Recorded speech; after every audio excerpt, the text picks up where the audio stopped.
Good evening, everyone. Welcome to Wilmot Council. We will start by going into closed session. I'd like the clerk to please read the recommendation. Thank you. The recommendation is that a closed meeting of council be held on July 18th, 2022 at 5:30 p.m. in accordance with Section 239, subsection 2, Clause B of the Municipal Act 2001 to consider the following. Number one, committees of council. And again, that's Section 239, subsection 2, Clause B, personal information about an identifiable individual. May I have a mover and a seconder, please? Moved by Councillor Gordick, seconded by Councillor Fenning. All in favor? That is carried. Thank you.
Okay, good evening, everyone. Have a motion to reconvene in open council. Mr. Clerk.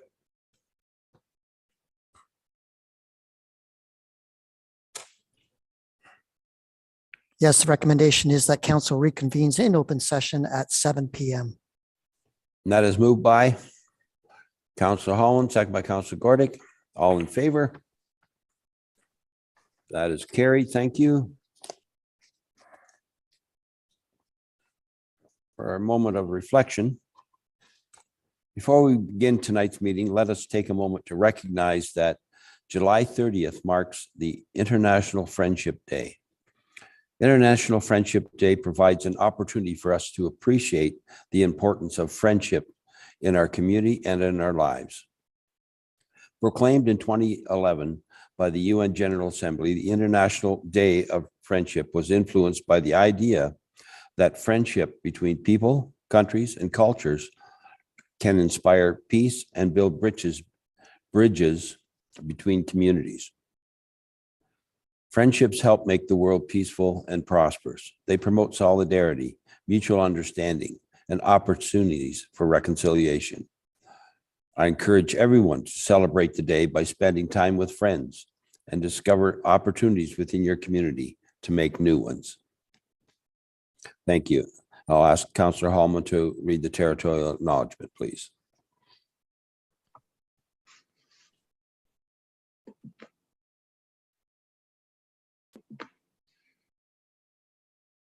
It is just loading. Sorry.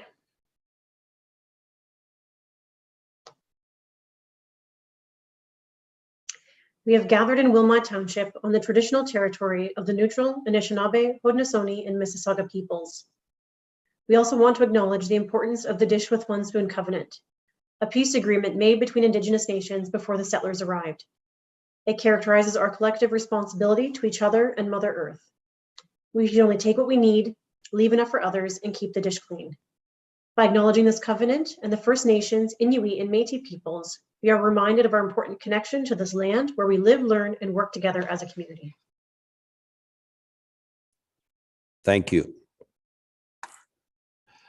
There are 3 additions to the agenda, 2 are consent agenda items 11.6 and 11.7, and the third is a bylaw, item 14.3.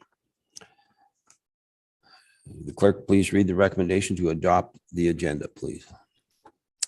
The recommendation is that the agenda as amended for Monday, July 18th, 2022 be adopted. That is moved by Councillor Gordick, seconded by Councillor Fisher. All in favor? Sorry, all in favor? Okay, that's carried. Thank you. Is there any disclosure of pecuniary interest under the Municipal Conflict of Interest Act? Seeing none. Minutes from previous meetings. Mr. Clerk, please read the recommendation. The recommendation is that the minutes of the following meetings be adopted as presented. June 27th, 2022, regular council meeting, and June 27th, 2022, the closed meeting of council. May I have a mover and a seconder, please? Councillor Fenning, Councillor Gordick. All in favor? That is carried. Thank you. We have no public meetings. We have a couple of presentations this evening. I'll remind our presenters that you each have 10 minutes for your presentation. Our first presenter is Nigel Gordick regarding the Wilmot Terry Fox Run.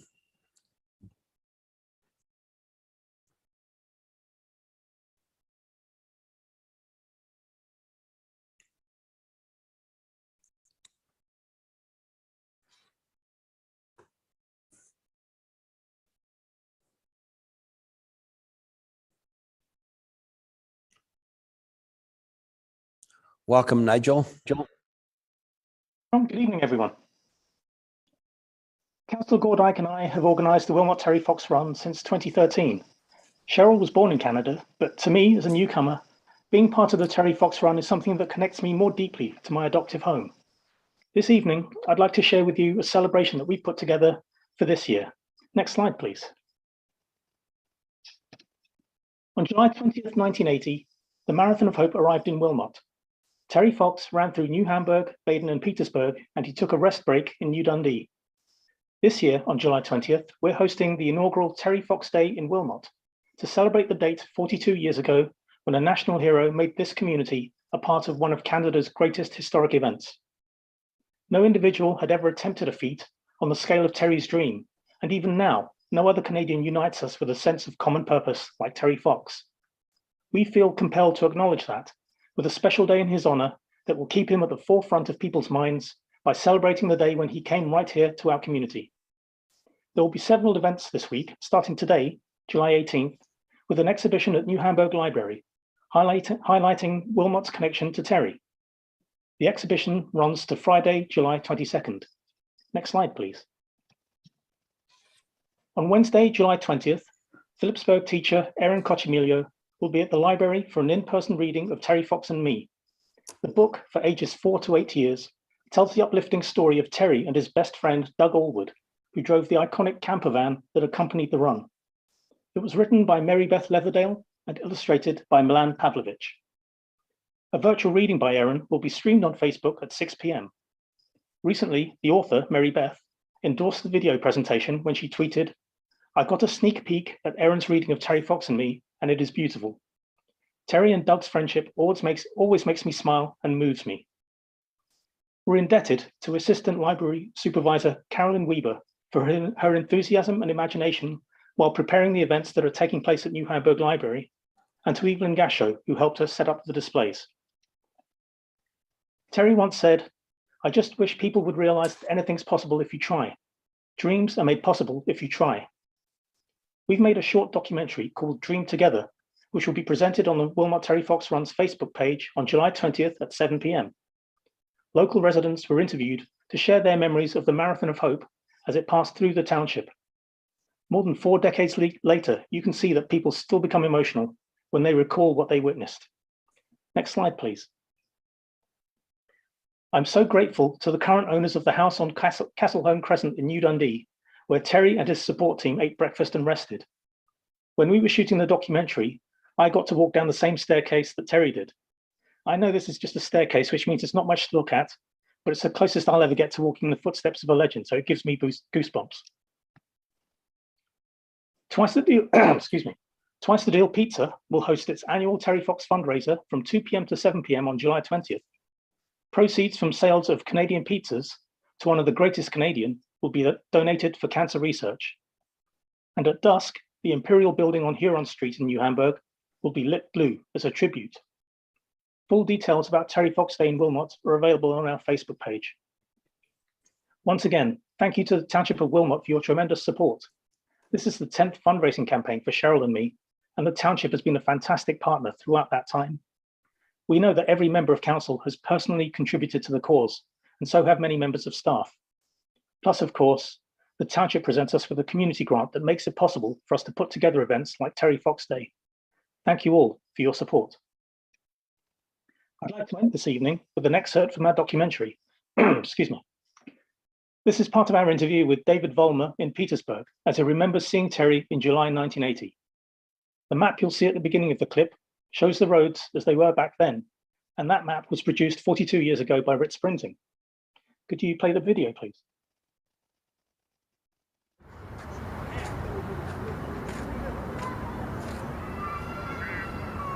I was 13 years old, so I'm trying to think back. I was standing actually right on the corner right there, almost where the light post is, looking this way, and I was with my sister, my parents, friends, and half the town of Petersburg was out at that time. I'm going to say there was probably 40, 50 people at the corner, both sides. Back then we called this Regional Road 12. It wasn't, we didn't have a name like that today. So we were actually watching, the cop, there was a police escort, you could see the flashing lights, and you could see him running, and he was coming towards us, and I was actually standing on the curb, and there was somebody blocking my view. So I actually stepped onto the road, and as he came towards me, he got to about 6 feet away from me, and he actually said, "Kid, you gotta move." He couldn't go around me, so I quick hopped back up on the curb, and I was kind of starstruck because, you know, we had heard about him, and I've never seen anybody like that before, running, you know, with one leg. So it was kind of intriguing, but he was sweating and he was working. I just wish today, you know, back then I knew what I was witnessing. Thank you very much for your time this evening. Thank you, Nigel. Very good. So we look forward to seeing everybody on the 20th for sure. That's great. So, and there are no comments, questions from council. So that's correct, Councillor Fanning. Good for you guys. Good Thank you work. very much. Thank you.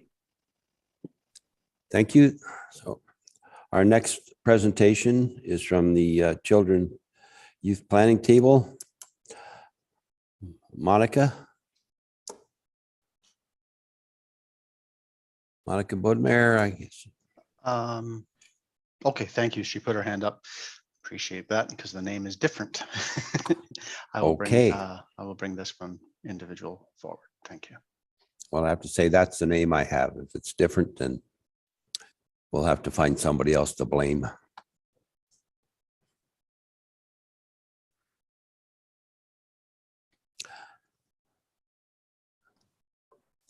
Good evening, Allison. I guess you're stepping in for Monica, are you? Well, Monica did all the heavy lifting of getting the plans organized for us, but you're stuck with me. We also have our chair, Goranka Vukalic, here. So I believe you'll see Goranka in maybe a waiting room space as well. Would you like them brought forward as well then? Yes, that'd be great. Thank you. Okay, just give me one. I'm going to share the screen and then I'll bring them forward. Or actually, I'll do it the other way around.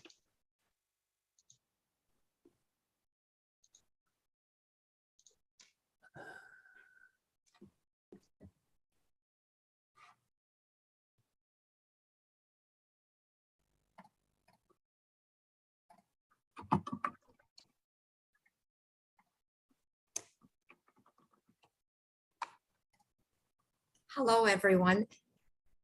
It's lovely to be joining you this evening. And I've never entered a meeting like this. I was promoted to a panelist, so that's quite exciting. My name is Goranka Vukalic, and I'm joining Allison this evening. I am one of the co-chairs of the Children and Youth Planning Table, and in my day job, I work at Conestoga College. I'm the Executive Dean of the Community Services School. We are very excited to be here this evening with you to share some of the data that we have gathered over the last little while from the young people in our community. And we're going to be sharing with you the data that really specifically speaks to the townships. But first, before we do that, let me tell you a little bit about who we are at the Children and Youth Planning Table. Next slide, please. As you can see on this slide with all the logos, we're over 60 organizations that sit around the table and really talk a lot about mobilizing and actioning work for the youth and the children in our community. We're not just any collaborative. We are the go-to group in the Waterloo region for system-level child and youth well-being work that spans across all of our cities and all of our townships. We like to refer to ourselves as being very pan-regional. Some of the examples of member organizations that you might be familiar with here, all of our 4 school boards are members with us, the Region of Waterloo Libraries, the YWCA and the YMCA, as well as Conestoga College and the university. So we're quite excited to be involved in this work. Next slide, please. Collectively, we're about 748 adults from across our community and over 300 young people involved in all of this work. And we're focused on impacting child and youth well-being with very clear actions and work. And now I would like to invite Allison to share with you some of our data specifically from the townships. Allison, over to you. Thank you so much, Granka. And if we could have the next slide up. So I am Allison Pearson. I'm the manager with the Children and Youth Planning Table. And you heard a moment ago, Granka referred to child and youth well-being. And so when we talk about well-being, these are the 9 different domains that we're talking about. Probably there are no surprises here. Probably when you think about child and youth well-being, many of these topics and areas come to your mind. And on the next slide, I'll reference a very important tool we have in our community now called the Youth Impact Survey. This is a survey tool that we helped build locally with young people in our community, with UNICEF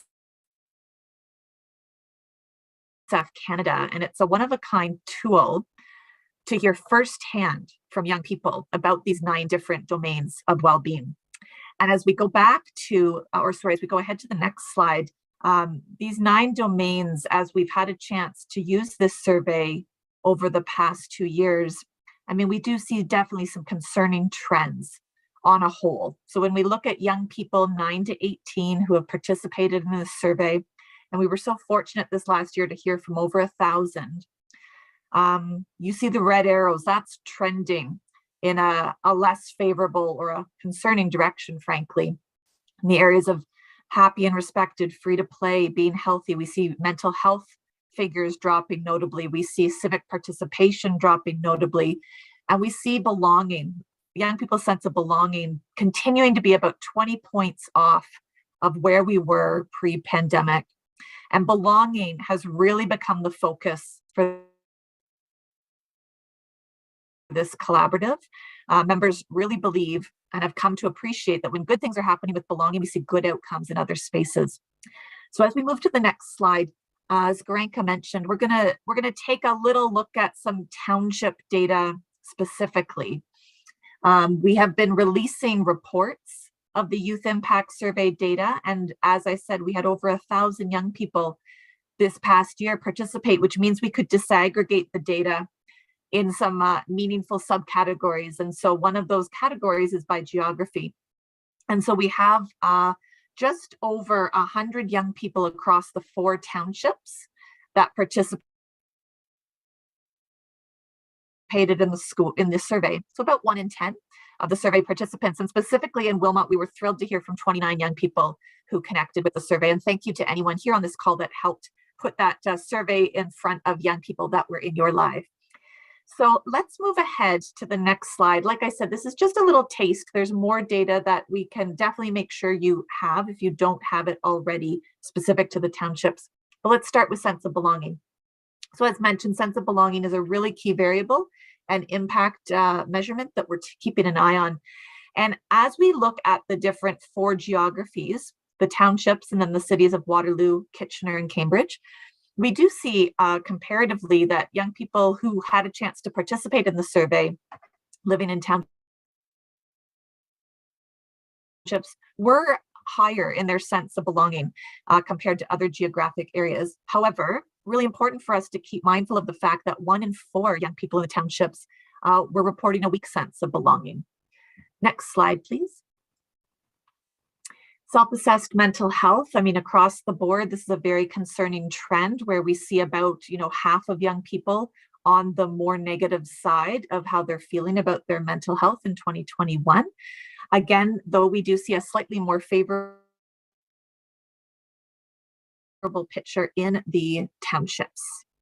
Next slide, please. Now, this is a question on the survey that looks at hidden homelessness. So that's experiences of maybe living in your car or temporarily with friends or family because you had nowhere else to live. And while the townships, again, fare the most favorable in regards to this data, I really want us to keep in mind that we're still talking about 1 in 20 young people in the townships that have had these experiences of hidden homelessness in the past year. And so even if you bring to mind something like an average classroom, that's a student in each classroom in each of your in your communities, right? That could be having this experience. And we know this is data from 2021 one before a lot of the current housing pressures have been mounting. Next slide, please. This question is about personal responsibility to protecting the natural environment. And here you can see in the townships, about 3 in 4 young people did feel a responsibility to protect the natural environment. Next slide, please.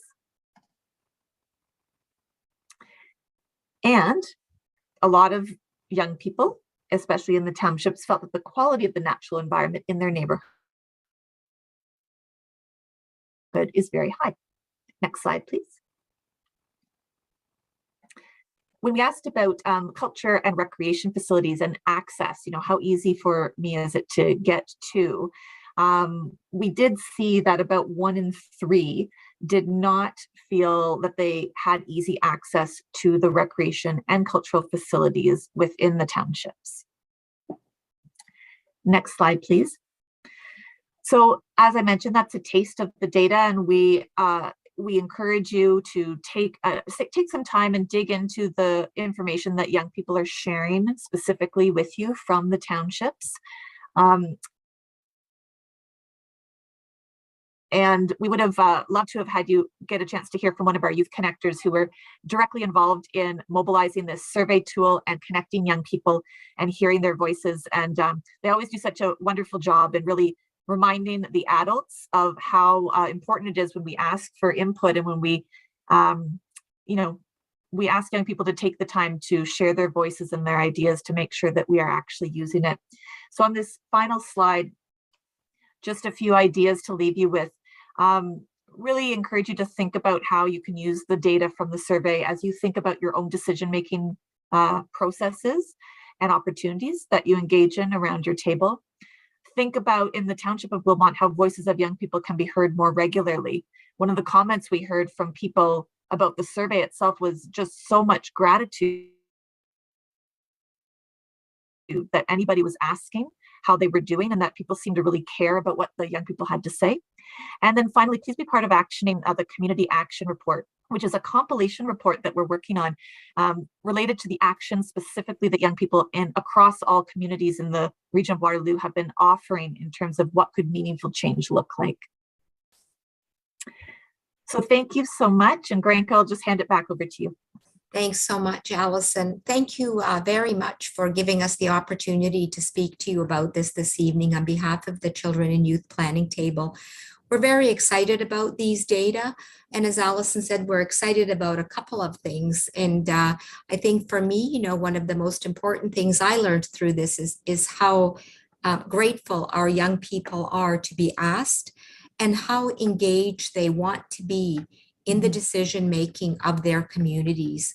So we really invite you to think about as you unpack your work and you continue with all of your agenda this evening and other evenings, if there's anything that we can do with you or for you to help you in figure out how we can further even invite our young people to participate and our children as well, please feel free to call out to us. I see there are a couple of hands up. Mayor Armstrong, I will turn it over to you to call on them. Okay. I too appreciate the fact that the youngsters are really willing to step in and I, not only is it great that they do, but I'm impressed that they appreciate it. Councillor Holman. Thank you through the mayor. Thank you for this presentation. It's always informative, always reflective, and always leaves me with more processing to do for what the needs are in our community. It's really important to hear the youth and amplify their voices. And so thank you for giving them a space to feel safe and to be heard, and for that honesty for that many children to be sharing what reality is for them. So thank you so much for taking the time to share with us this evening. And as I said, there's lots of processing to do and what we can do better to amplify their voices. Thank you. It was our pleasure to be here. Councillor Fisher. Through you, Mayor Armstrong. Thanks, ladies, for the presentation. Very informative. And I think it's quite encouraging to see the townships somewhat leading the way with some of the numbers there. Did you, just one question, did you happen to notice anything significant Wilmot related versus the other townships? Did anything stand out at all? Thank you so much, Councillor Fisher, for the question through you, Mayor Armstrong. As you heard me say, our numbers being on the lower side when it came to the townships, so we had just over 100 across the 4 townships, meant that to responsibly disaggregate, we had to keep all of townships together as one group. That being said, I wouldn't say that there were standout differences in what we could look at in the 29 young people that participated. But it does make me excited as I think about future years of this survey, as we have more and more young people participate, we'll be able to help share the voices that are more specific to the particular geographies, such as the Township of Wilmot. Yes, thank you, Allison. I think you were cutting out there a little bit, so I'll just fill in the cutouts. And I think, you know, as we gather more and more data, we'll have the opportunity to compare one year to the next. So I think that will also provide a rich story to our information. Thank you for that question. Councillor Fenning. I will echo the thanks that's already been shared, and my question, as I had read the email that we were sent the data, but tonight as well, action items. You know, what if anything came out of that? So when can we expect, or when do you think that you will be coming? You'd said you're working on calls to action. When do you think we could expect to see those?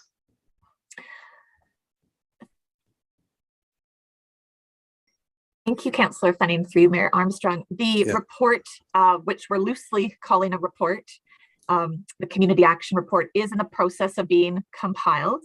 We've heard from over 100 young people about their ideas. And so right now, just in the midst of compiling and theming and all the rest, aiming towards the fall for that to be available. Thank you. Thank you again, ladies. And that doesn't preclude the youth groups here starting their own calls to action and approaching us to listen. And I look forward to hearing from them for sure.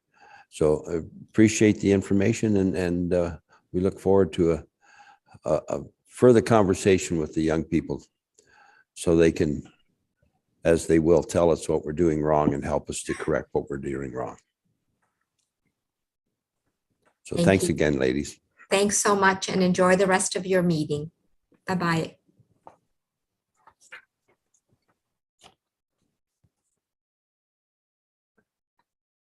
Okay, now we move into the consent agenda. If members of council have any questions and want to remove an item from the consent agenda, please indicate so now, as we will not take questions on consent items unless the items are requested be moved to the regular agenda.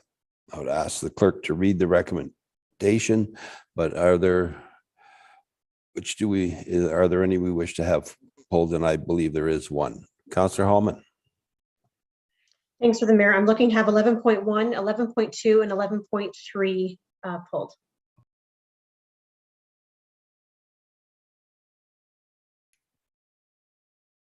Councillor Fenning. Well, Councillor Hallman beat me to it. I was going to ask for 11.2. Okay, thank you.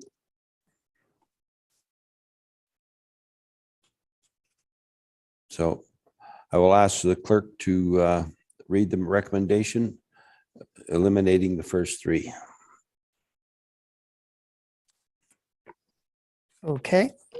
The recommendation is that the consent items 11.4 through 11.7 be approved.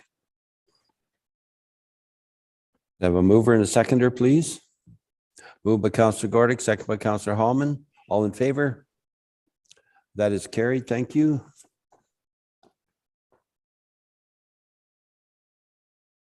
So we'll start with the 11.1. Statement of operations. We'll have our manager of finance. Ashton, go ahead, please. Thank you, Mayor Armstrong. Nothing much more to add to this report at this point. We'll await the questions, but as a high level, we're at the net general levy expenditure at 46.8% compared to last year's operations at 43.3%.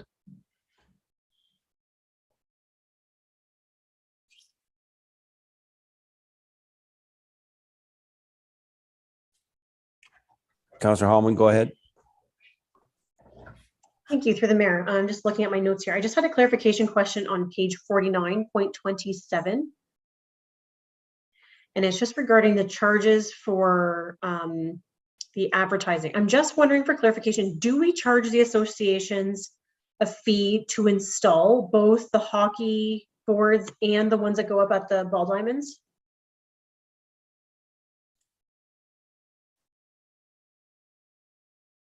Who wishes to answer that? Through Ms. the mayor. Jackson? Yes, I can answer that. And Ms. O'Craft is on the call as well. She may know the actual cost, but yes, we do sell the ads for both the arenas and the ball diamonds. That's part of the revenue. Do we, sorry, a follow-up, Mayor, do we charge them to install it as well and take it down, or is that up to the associations to do that? The staff install it, so the cost includes the installation. Our staff install it for safety reasons, so that's included in the cost. For both? Correct, I believe so. Okay, thank you. Councillor Fisher. Through the mayor, and sticking with Parks and Rec, on page 46, park revenues, line 29, is there a particular reason why Baden Park revenue is so high at 49,840? Through your Mayor Armstrong. Go ahead. Council Fisher. So that right now includes administration fees recovered for the artificial turf field. So that's one to look at a little bit of a variance year over year. There's agreement between us and the school board where we recovered a portion of the fees up front, whereby we might see that decrease a little bit depending on the activity that does occur. But that's the initial layout as far as that cost recovery goes. Okay. And I just had one more question, if possible. Go ahead. And it's to the fire chief, just regarding the fire permits, if he feels it's moving along as he expected.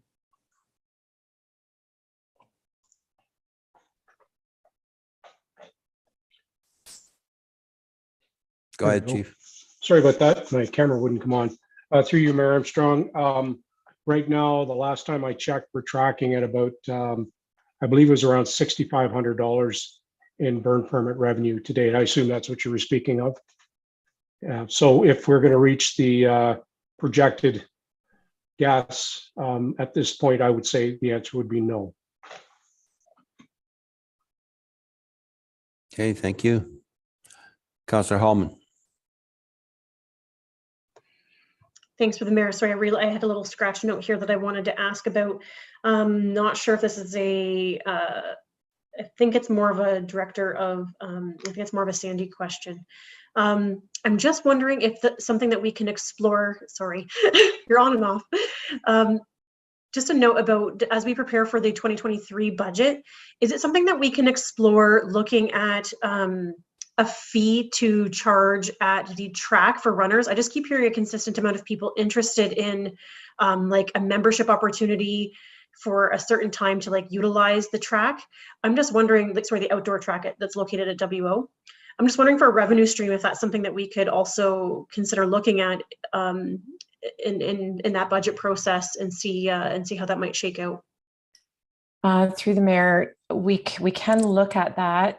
We are opening it now through the summer months to noon hours per week. I believe it's Mondays and Wednesdays for free access. Our biggest challenge is locking and unlocking the space and having staff available to be able to oversee the space, because it's an attractive space, and we are treating it similar to what we would treat an arena, where you rent the space to use it, because it is a multi-million-dollar complex. So we also have had those requests for access, and we have responded with those 2 free days right now.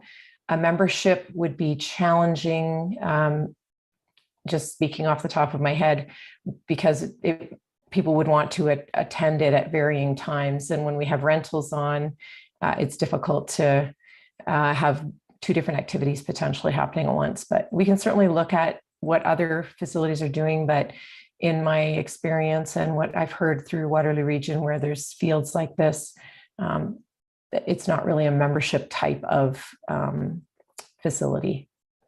Okay, thanks for that clarification. Just another follow-up. So the where can I find, just to share that link with the, is it on the Parks and Rec website? Through the mayor, I'm happy to send that out to members of council so that you've got that link, and you can share that with anybody who inquires about that free access.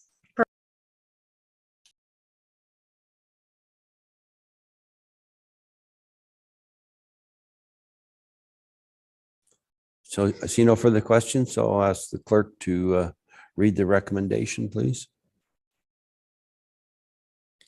Yes, the recommendation is that report COR 2022-25, Statement of Operations of June 30th, 2022, unaudited recommendation, that the report as prepared by the Manager of Finance, Deputy Treasurer, be received for information purposes. Have a mover and a seconder, please. Moved by Councillor Hallman, seconded by Councillor Fenning. All in favor? That is carried. Thank you. The next item is 11.2 Capital Program.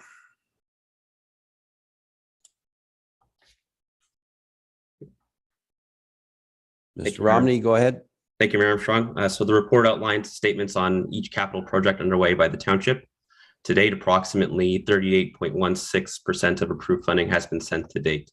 And staff are here to answer any questions. Okay, we have a couple. Councillor Hallman.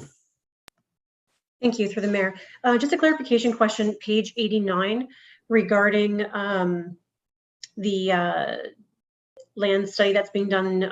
I'm just making sure that part of the consultation that came back through council was that the Indigenous community members' comments would be included.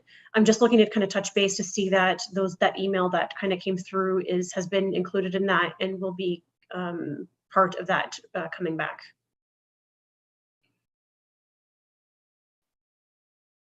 Who can answer that question?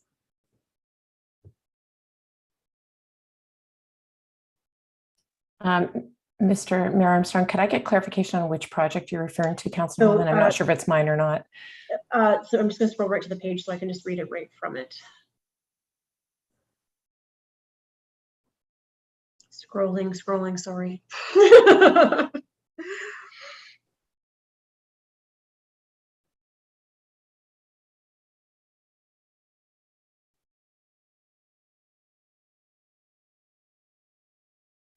I believe it's the heritage landscape. Sorry, it's still loading on my end. My internet is slow.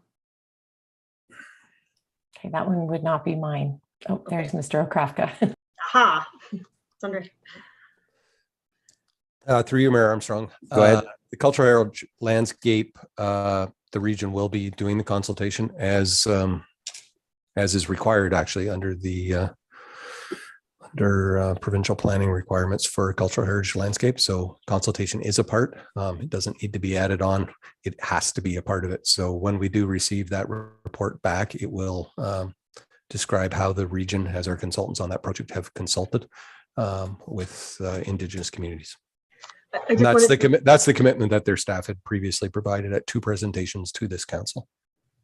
Just to follow up, Mayor, I just want to verify, just for the resident who sent the questions, just had asked for me to clarify. So I'm just looking to clarify and reassure him that his feedback was then passed on to the appropriate channels. Right. As I believe you were CC'd on the email to regional staff providing that comment to the regional staff, they have been provided, and the researchers at UW were provided with that comment that was received. So it definitely has been received by the researchers. Thank you for clarifying that.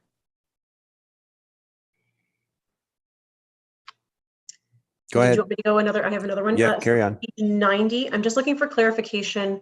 I'm not sure if this is for Ms. Chambers or who wants to take the question, but regarding the flood mitigation backwater flow valve being deferred, can someone walk me through the deferral process of that? Mr. Krafka, is that yours? I believe that it is. I believe council is aware that funding was not received that we applied for from the provincial government and the federal government on 2 occasions. And so that will need to go back into the budget process to determine how we wish to proceed, or if we will continue to try to find funding sources to supplement, or whether we'll modify the program and bite the bullet, so to speak, and do it ourselves without the expectation of funding. But given that I believe the funding was 50% that we were seeking of the program, it's a significant amount of money. And so we can't start that program without revisiting it through the 2023 budget process. Can we make sure that that's just those numbers of what that would look like in the 2023 budget process, just to have the fulsome data? Mr. Kelly? Yeah, through you, Mayor Armstrong. Essentially, we were looking for a program at a total cost of $240,000. That would mean if we picked up the 50% that we were hoping to obtain through grants, it would be another $120,000 coming out of the sanitary reserve fund. Impacts on that sanitary reserve fund result in adjustments to the rate structure for sanitary services. So if we don't obtain the funding externally, you'd see a direct impact on our sanitary rates. If we went with the full program next year, I hope that provides further context. Yep, that's perfect. Thank you. Councillor Fanning? Thank you. Through you, Mayor Armstrong. My question is more of a general question. I know there are a number of items that have exceeded budget projections, and I'm looking for finance to comment on the general impact to our bottom line by the end of the year and where we're at with things. So, through your Mayor Armstrong. Go ahead. So given that we're reporting Q2, it might be a little premature to determine our year-end impacts with complete accuracy. But at this point, we're certainly anticipating that there will be a deficit by year-end. As noted in the report previous to this, and the agenda package tonight, inflation Canada-wide was 7.7% for May year over year. Having said that, the timing of projects and a variety of other factors will contribute to the bottom line. So staff will continue and monitor the budgetary impacts, and we'll have a better idea as part of the Q3 reporting. Okay, thank you. No further. Councillor Gordick? Sorry, I was just trying to find the page number. So, and I'm using the HTML, so it's not. So my apologies through the mayor. But it is under bylaw enforcement, but I think it still would be Mr. Romney or Mr. Kelly.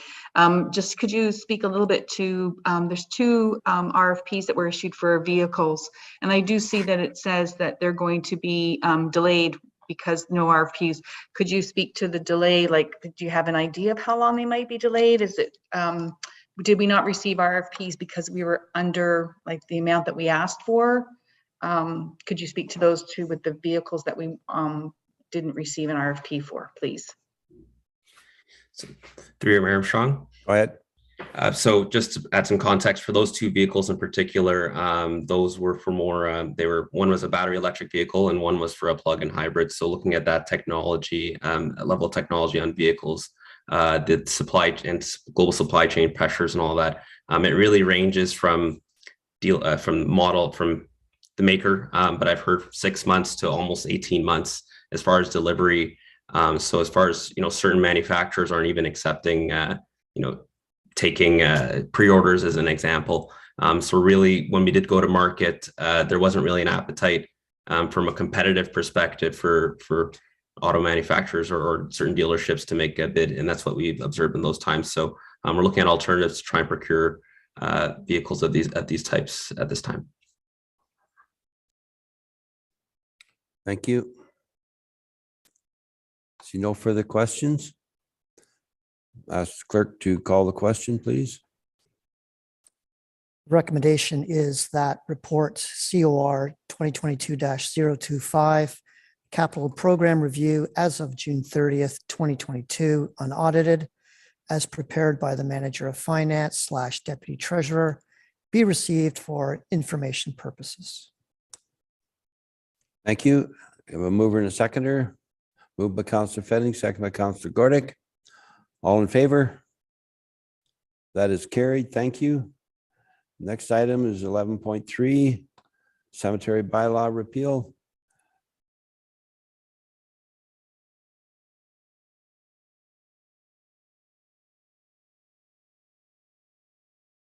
Ms. Jackson, you're going to handle this, are you? Yes, just Councillor Holman, we're happy to answer any questions you have. I think Ms. Okrafka's here somewhere too, hiding behind her camera. Thank you so much. I was just looking for clarification on page 92, just because I was interested. So I thought maybe a couple of others may be interested, just as to, I just wasn't sure what the circumstances would be that would require that be added into it. So I just thought maybe you could just briefly touch on that. Sure, through the mayor, with respect to the requirement to exhume, is that what your question is related to? Yes. Yeah. So that would be a very rare circumstance, and it would only be related to a police or criminal investigation, or perhaps if a family were requesting to move the remains of one of their loved ones to another location or country or something like that. But it would be a very rare occasion. That's why it's referenced in there. Thank you for that clarification. You're welcome. The other thing I wanted to ask, sorry, just to follow up, another question, Mayor, was the scattering ashes aspect that you were looking at. Can you just clarify so this is something that will be going through the 2023 budget process for staff to further investigate? So this is it for now for this year. Am I understanding that correct? Yes, through the mayor. We aren't looking at implementing anything with this bylaw right now, but we will continue to do some research and see if there's a demand. We anticipate there will be a demand in the future. I'm not sure that there will be something specifically in the 2023 budget with respect to developing a garden at this point. We've only ever had one inquiry, I believe, Ms. Okrafka, yeah. So it will be definitely something that we're looking at moving forward, though, during the term of this bylaw review for sure. Okay, sorry, follow up, Mayor. Is it possible to look at a decommissioned grave site to incorporate something like this, or can this only be something that's reviewed in a cemetery where we have room, so to speak? I'm just curious if that's something that staff can explore. I'm not sure what you mean by a decommissioned grave site. Oh, sorry, like one that, for example, just throw the one on Pine Hill. That one, there's no, right? Like, is that a possibility to add a scattering garden to one of those ones that we just maintain at this point? We probably, I'm kind of speaking without too much background on that type of a request, but we probably would not develop anything at an inactive cemetery. In many cases, we don't technically own the land. We've taken it over, so it's a little bit of a trickier situation. So we would probably look only at Riverside at this time, would be my thoughts. I don't know if you want to add anything, Ms. Okrafka. She's shaking her head to agree. So. Okay, nope, thank you for answering my questions. I appreciate it. You're welcome. Okay, thank you. See no further questions. Mr. Clerk, read the recommendation, please. The recommendation is that report PFRS 2022-029 regarding the cemetery bylaw update be received for information purposes. I have a mover and a seconder. Moved by Councillor Gordick, second by Councillor Fenning. All in favor? That is carried. Thank you. So the next item is, we're under reports and the area grading agreements. Mr. Okrafka. Thank you, Mayor Armstrong. As council is aware, in March of 2021, the township approved two draft plans of subdivision for the employment lands.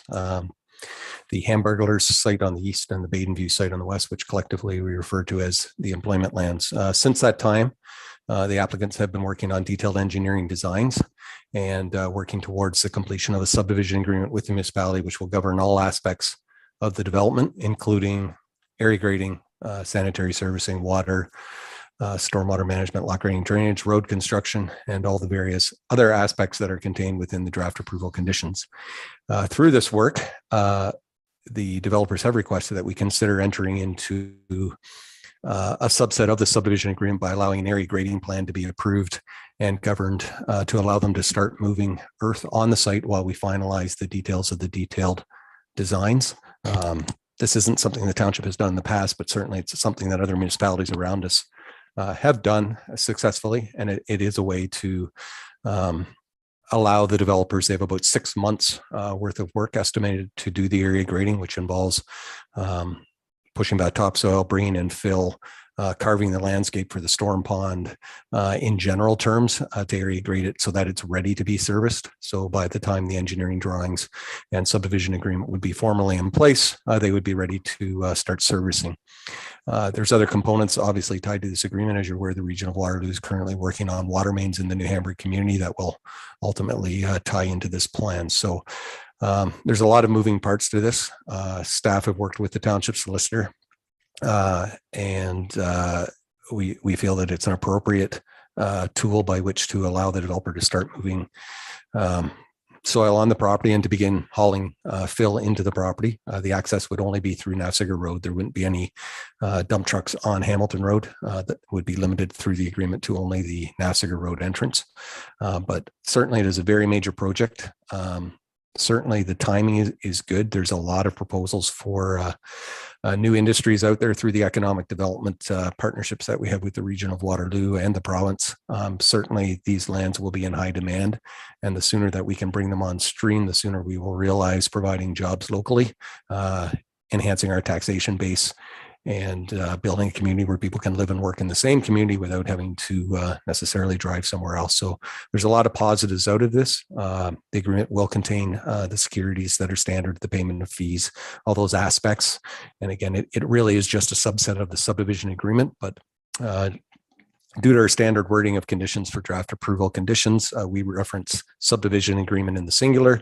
And so that's why we're bringing this back to you to ensure that you're comfortable with the idea of allowing the area grading to proceed while we finalize the detailed engineering approvals. Be happy to answer any questions that you have. Thank you, sir. Councillor Gordick. Through you, Mayor Armstrong. Thank you, Mr. Kafka. I just wanted, you mentioned that it's never been done before, so I'm just wanting to sort of get a little bit more definition of maybe perhaps why it's never been done before. Is it just because we don't have that kind of development that's happened here out in Wilmot, or is it just like why is it sort of being done beforehand if all of the development plans come together? So it's just more of a more of a definition of why it's being done before. Thanks. So typically we haven't done it because our subdivisions tend to be quite small in nature, because we've historically only done residential subdivision. This is a fairly large and it's employment land. So the rolling topography that might make for a pleasant residential subdivision with less grading in an employment land subdivision, relatively smooth and mostly flat seems to be what is desirable. Obviously there'll be a bit of grades of water drains, but it's a completely different process from that perspective. And this site does have obviously some significant grade changes between the Hamilton Heights and the Nafziger Road. And then certainly there's a very substantive, as you can see on the drawings attached, there's a substantive stormwater management area that needs to be sculpted along the highway, which will take some time and some work. Again, this is not the detailed level. This is simply an area grading to set the stage for simplicity of servicing. And as estimated in the report, it could save approximately 6 months at the end in terms of when building permits are issued. So certainly a significant benefit to the municipality.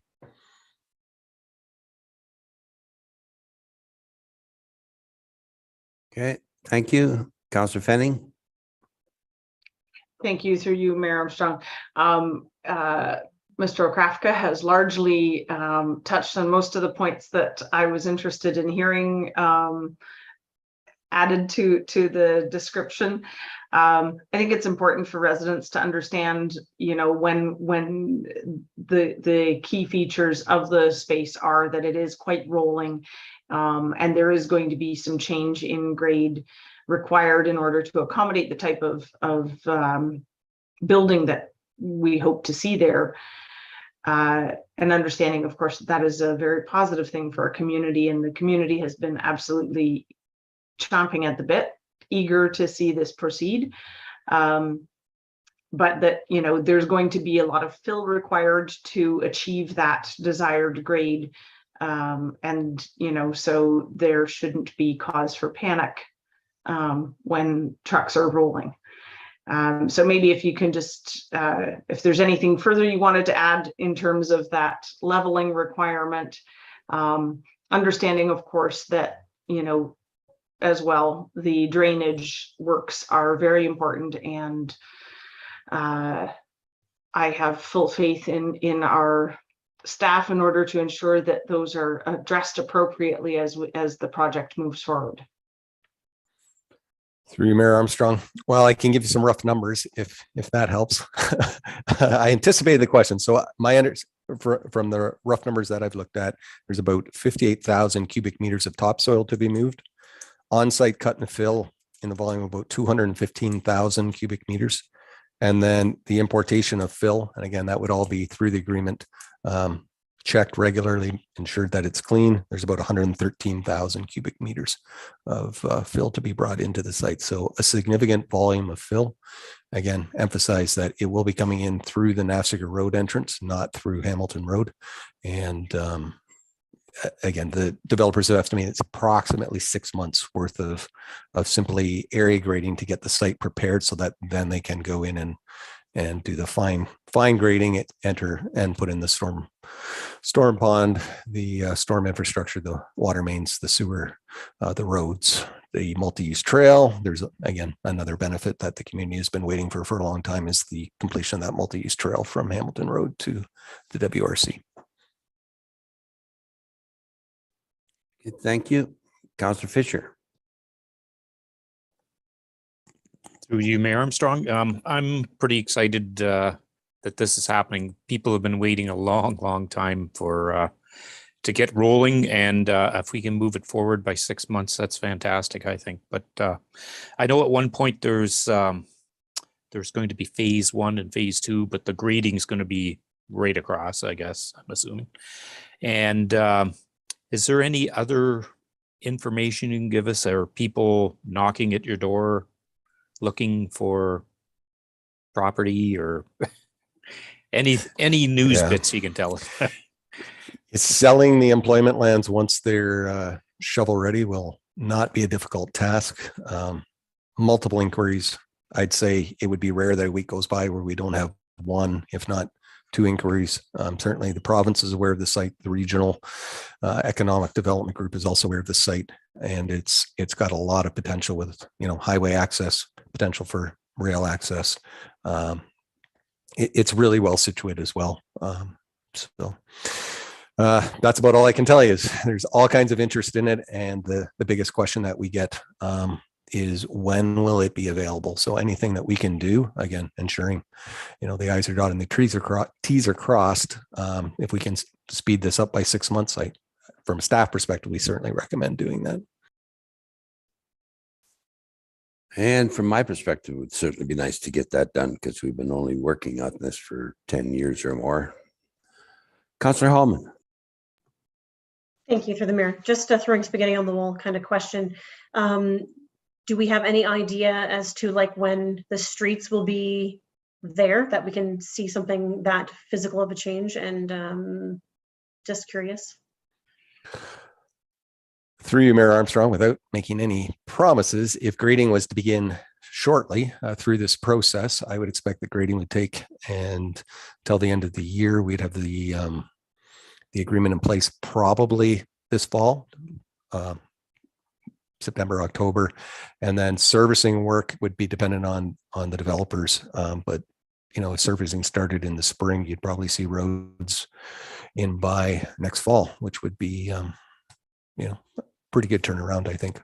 It could be faster. And again, depending on the economy, it could be slower, right? Like it's There's a lot of factors involved, but the developers are solid and have a solid background in constructing these types of developments. So we're very confident that this project will move forward and won't sit. Thank you. Yes, we have to live with those dreaded variables, unfortunately. Okay. See no further questions. Ask the clerk to read the recommendation, please. The recommendation is that council endorse area grading agreements with Baden View Developers Incorporated.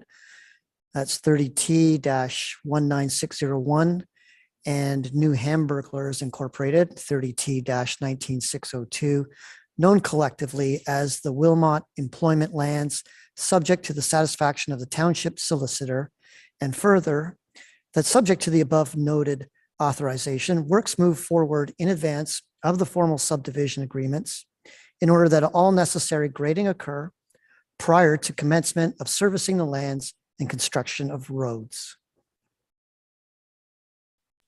Thank you, sir. Moved by Councillor Fisher, Councillor Gordick. All in favor? That is carried. Thank you. Next item is the asphalt parking lot at Station 1 Baden. Chief, you can go ahead, please. Thank you, Mayor Armstrong. The report before council tonight is a reflection of a tremendous amount of work that was done with some township stakeholders. And after that discussion, we seek the services of an engineer. The complexity of that site required groundwater control. We need a swale at the back, some drainage at the front. So the complexity of it went well beyond my knowledge and scope. In all our best efforts last year, when the engineer did the cost estimates on the parking lot, we've ran into the same situation that a lot of us are running into, and we were severely underestimated in the final cost. In spite of that as well, the parking lot continues to deteriorate at a rapid pace and is becoming very difficult to navigate, especially in the winter months.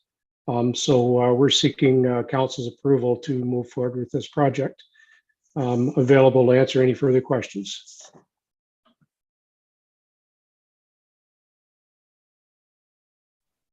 Thank you, Chief.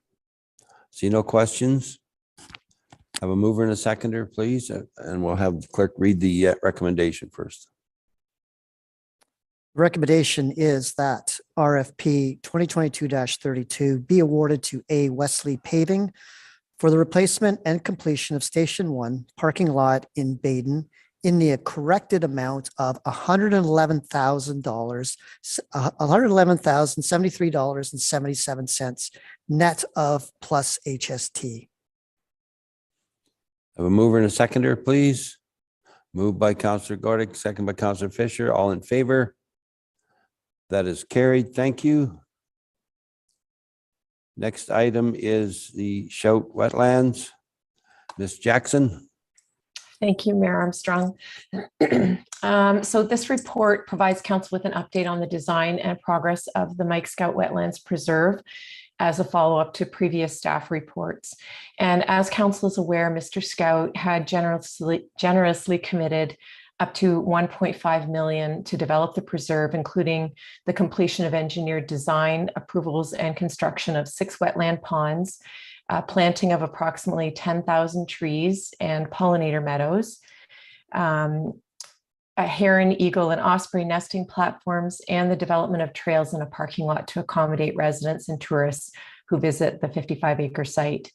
During the development stages of the design, Mr. Scout researched options for the trails, and he has since increased his commitment to over $2 million in order to include a raised boardwalk that crosses through the wetland ponds and provides a bird's eye view of this amazing project for people to enjoy. Photos of the partially constructed raised boardwalk are included in the staff report, and it's not open to the public yet, so I'll answer that question in advance in case it pops up. But the other piece to that is the parking lot that is included in this project is also now under construction and should accommodate about 30 vehicles.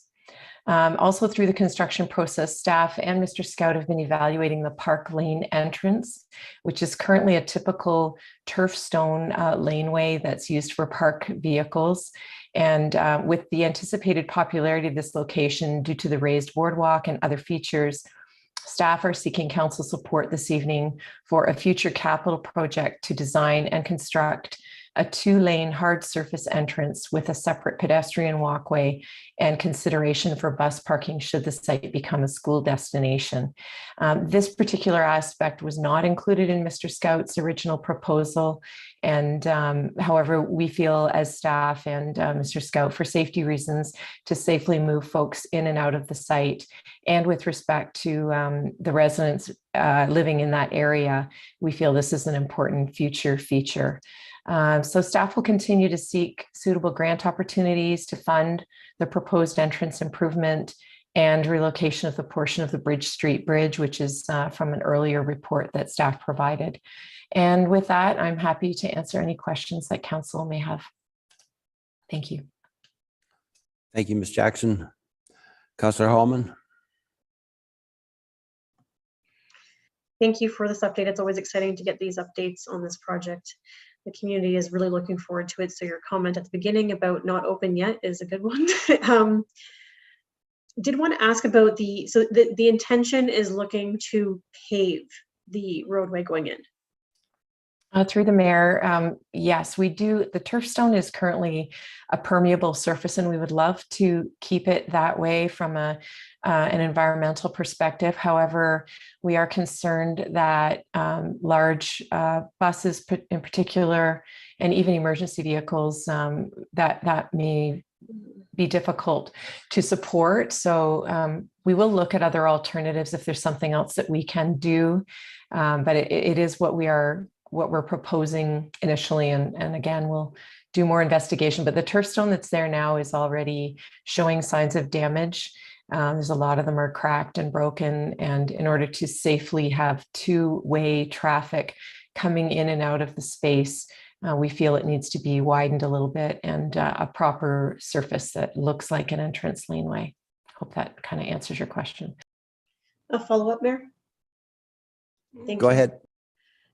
I'm struggling with that.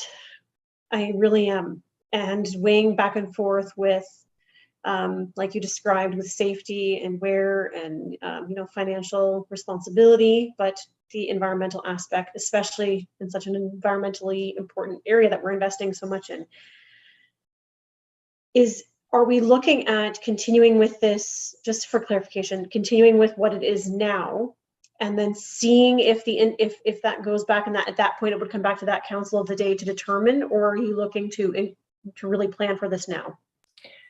Through the mayor, that's a good question. We wanted to include this request as to introduce the fact that this was not included in the original proposal. It will be looked at further prior to the next budget cycle, and it will be included as a request in the next budget cycle. So it definitely can be evaluated by the next council. And in the meantime, we can look at any other options that may be more environmentally friendly. It is from a hardscaping perspective and an AODA compliance perspective, it is important to have some hard surfacing to get access for strollers, wheelchairs, walkers into the site. And then the other piece is just the amount of traffic we're anticipating from vehicles. We want to make sure that whatever we choose is a long-term solution. So we'll be looking at all of those. So tonight it's really an approval in principle to bring forward a capital request, I would say. Okay, thank you. That's helpful. Councillor Fanning. Through you, Mayor Armstrong. I'm really excited to get to walk on that boardwalk. Fully support bringing it forward as a capital request in the next budget cycle.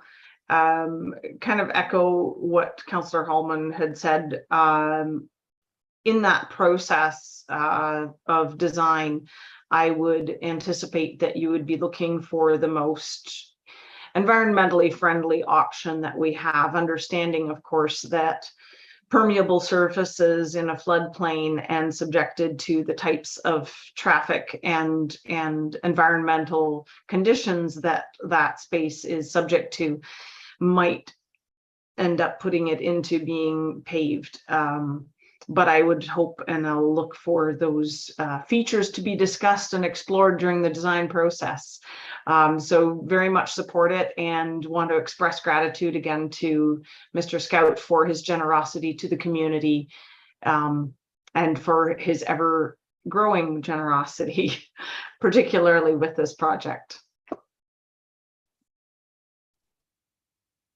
Thank you. Councillor Fisher. Through the mayor, I want to echo what Councillor Fenning said too. It's I can't thank Mike Scout enough for the time and the money and efforts he's put into this. It's going to be a very, very exciting project. I can envision wedding photos being taken, buses coming in, and yeah, it's so exciting. The one thing I was going to request, is it possible to, say, in 3 months, bring back to council how the fundraising option would be for the Bridge Street Bridge? Just to see what's developed, where it's going. I know we had discussed in the last meeting that if no monies are available within 6 months, it'll be gone, but it would be nice to just have an update 3 months from now and see where we're going. Through the mayor, yes, staff fully intended to come back with respect to the Bridge Street Bridge and what we've been able to or not been able to achieve with that piece. So that definitely will be a follow-up for sure. Okay, thank you. Councillor Gordick. Thank you, through the mayor. So I'm going to follow up. I have 2 questions. So the first one is to follow up on Councillor Fisher. If there is some funding available for the Bridge Street Bridge, but not enough because we've given ourselves a deadline, would the understanding be that some of the funds raised for the Bridge Street would go towards this project with the road and the access to the wetlands? So I'm just wanting to know what, if we're allowed to do that, like the transferring of one fundraising to another. So that to me would be important to kind of know. And I see Mr. Kelly coming on, so he might be the one to answer that. So that's my first question. The other one, just again, because this is a proposal and the idea behind it, I know over time we've sort of been told rough ideas of how much per meter, per how much something costs, like sidewalks cost just so much per meter. Roughly, do we know how long this access point would be, and do we have a rough idea of what the cost might be to actually do that? Like, is it like $1,000 a foot, like kind of idea, and do we have that available? Through the mayor, I'll tackle them kind of wrapped into one, and Mr. Kelly, jump in anytime. With respect to fundraising, just to clarify, at this point, we haven't gone out to do public fundraising. We are looking at grant opportunities first and foremost, and that will be our main focus. We would be including both the entrance lane and the Bridge Street Bridge move in a grant application, should we find a suitable fund that would work, so that we would include both of those projects. So with respect to transferring the money from one to the other, we're hopeful that we can get money for both.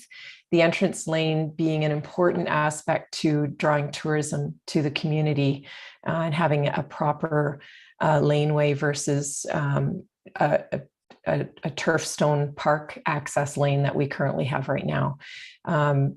So I think that hopefully answers the first question. And then with respect to the cost, we've just been kind of tossing a couple of numbers around. We haven't done an accurate costing. Mr. Scout did a little bit of homework on it for us, and he came up around 250,000 in that range for the laneway. And it kind of depends on exactly how the parking lot is laid out and how far of a lane we have to get out to Smiths Creek Drive. So I don't know if you want to add anything, Mr. Kelly, but I think you did a great job of explaining the first piece. And thanks for doing that. There's a clear difference between fundraising and acceptance of donations. For this project, if we were to receive donations, the donor needs to define what the donations can be used towards. We would hopefully make it more in generalities if they would be agreeable to that it would be spent on the Mike Scout wetlands property, something like that, that is not specific to a portion of the project. So we're not, so we have a little bit of that flexibility, like you're speaking of, Councillor Gordick, to use the funds for different purposes. Having said that, we aren't, this report didn't highlight any fundraising campaigns that the Township of Wilmot's doing for this. If we do receive donations, they'd be put into a trust for this specific purpose or this specific project. But thank you for touching on that, Ms. Jackson. So just to follow up then quickly, priority wise, depending on the fundraising and or the grants available, would the access point take precedence over the bridge? Just to kind of, as that would be our priority. I know that sometimes just the funding that's available, is that going to be a decision that would come back to council, or because we've given you guys this sort of approval process, would that be a decision that because of how we're doing this tonight, would the priority be to do the access points because of having people come in versus depending on how much funding and fundraising is available and grant? And then I have one more question after that. Through the mayor, I'll take a stab at that. It's a good question. We haven't really talked about which is a priority because they are, sort of unique aspects, both of them, and both, important in their own right. I would anticipate that if we were in the situation where we needed to decide, that we would potentially come back to council with that. To make that decision. If there's a fund available that is specific to heritage, sorry, pardon me, battling some leftover stuff. If there's a fund that is specific to heritage, then the dollars would likely go toward the bridge. If there is a fund that's more supportive of tourism, it potentially could go to the entrance. So we'll have to come back to council, I would think, if there's a decision point to be made.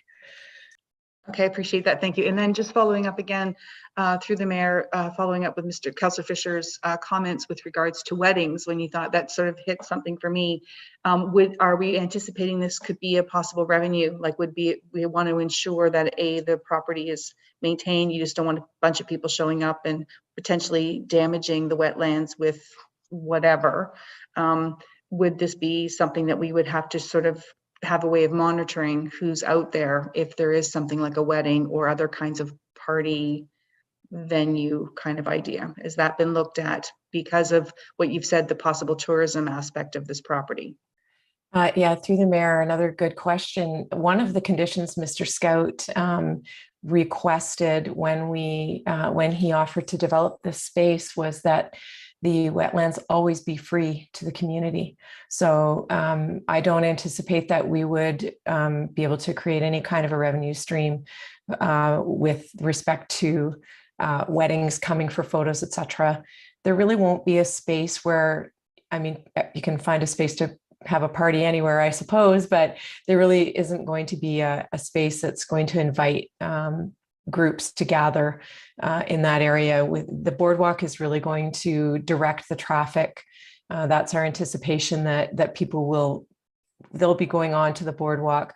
If the bridge is able to be moved, or a portion of the bridge, I anticipate that will be a popular photo spot potentially. But and of course, as far as the cleanliness of the space, that will become one of our regular stops for cleaning up litter, etc. And hopefully people will respect that it's a natural space and will, follow the rule of what you bring in, you take out. And we will be promoting that through signage as well. I didn't really mention the signage piece. That's going to be covered by Mr. Scout as well. And I've been in discussions with him and his developer about ensuring we have language with respect to, respecting the space and managing your own litter sort of thing. So hopefully we get that kind of respect of this property. Yeah, thank you very much for that, Ms. Jackson and Mr. Kelly. And I do remember the conversation of Mr. Scout asking for it to be free. I just thought, because it's been a while, I just wanted, because of, you know, some people might sort of think that way. So I appreciate you clarifying that conversation with regards to it being a free access property. So thank you. Okay, thank you. Well, looking at one of the renderings, I think once it's finished, I think there's going to be a lot of people wish they were in Osprey for a day to have an overview. So I think that would be cool to do that. Anyway, so no further questions, and I'll have the clerk read the recommendation, please. Okay, the recommendation is that staff be directed to include a capital project in the 2023 budget to develop an accessible path and laneway entrance into the wetlands should efforts to fundraise and obtain grant funds not be successful. Have a mover and a seconder, please. Moved by Councillor Fisher, second by Councillor Hallman. All in favor? That is carried. Thank you. There's no correspondence this evening. We have bylaws. The clerk read the recommendation for the bylaws, please. Yes, the recommendation is that bylaws number 2022-29, 2022-31, and 2022-33 be read a first, second, and third time, and finally passed in open council. Thank you. Have a mover and a seconder, please. Moved by Councillor Fenning, second by Councillor Fisher. All in favor? That is carried. Thank you. We have two notices of motion for council to consider this evening. I note there are no delegations currently registered to speak to either of them. The first one is on Amber Alert. And Councillor Gordick, if you would like to speak on that motion, speak to the motion, please. Thank you, through the mayor. This one was something that I had started. Actually, I woke up June the 13th, probably like a lot of people, and heard the tragic story of Draven Graham with regards to him being lost. And it just really broke my heart that the Amber Alert system wasn't a tool that could be used by his family to help locate him, even though he had been seen by numerous people in the same park where his body was eventually found.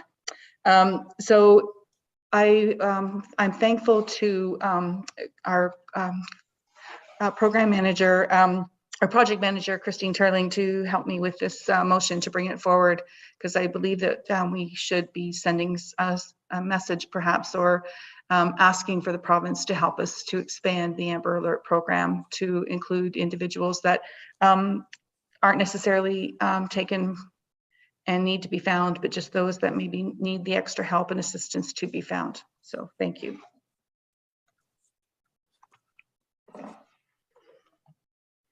Okay. So this is a copy of the notice of motion. I think we all have a copy of it.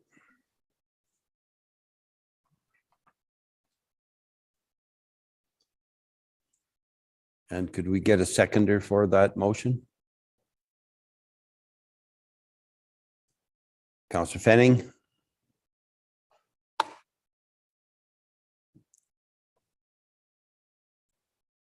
So any comments or questions? Seeing none. All in favor? That is carried. Thank you.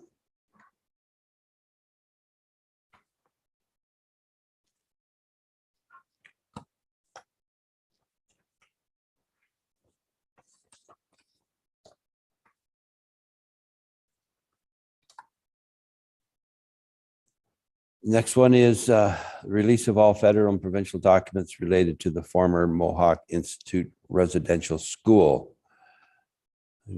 Put up Councillor Hallman's recommendation, please. And Councillor Hallman, do you wish to speak to your recommendation, please? Thank you, through the mayor. Just a simple statement that we cannot have reconciliation without truth. This is an opportunity for further truth to be released, for healing steps to occur. And I hope I have council support this evening with this motion. Thank you. Any comments or questions? Could I have a seconder? Councillor Gordick. All in favor? That is carried. Thank you.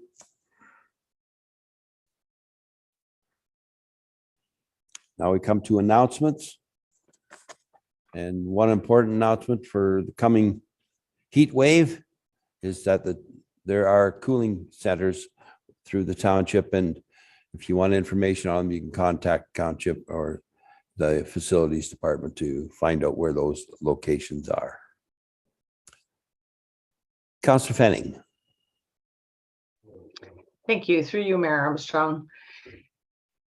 The third week in July is Life Saving Society's National Drowning Prevention Week. And every week, it seems, there's another story of someone on the water that's gone missing and is having to be found. So it's an important subject to discuss. Hundreds of Canadians die in preventable water-related incidents annually. Even one drowning is too many. Supervision of children, boating safely, learning to swim, staying sober while on and around water, and just making smart choices about going in or being around water. And keep learning. Our township has lots of resources, great lessons, and I encourage anyone who doesn't know how to swim or who just wants to learn more about water safety to reach out to our staff and find out what is available. Thank you. Very good, important points. Councillor Hallman.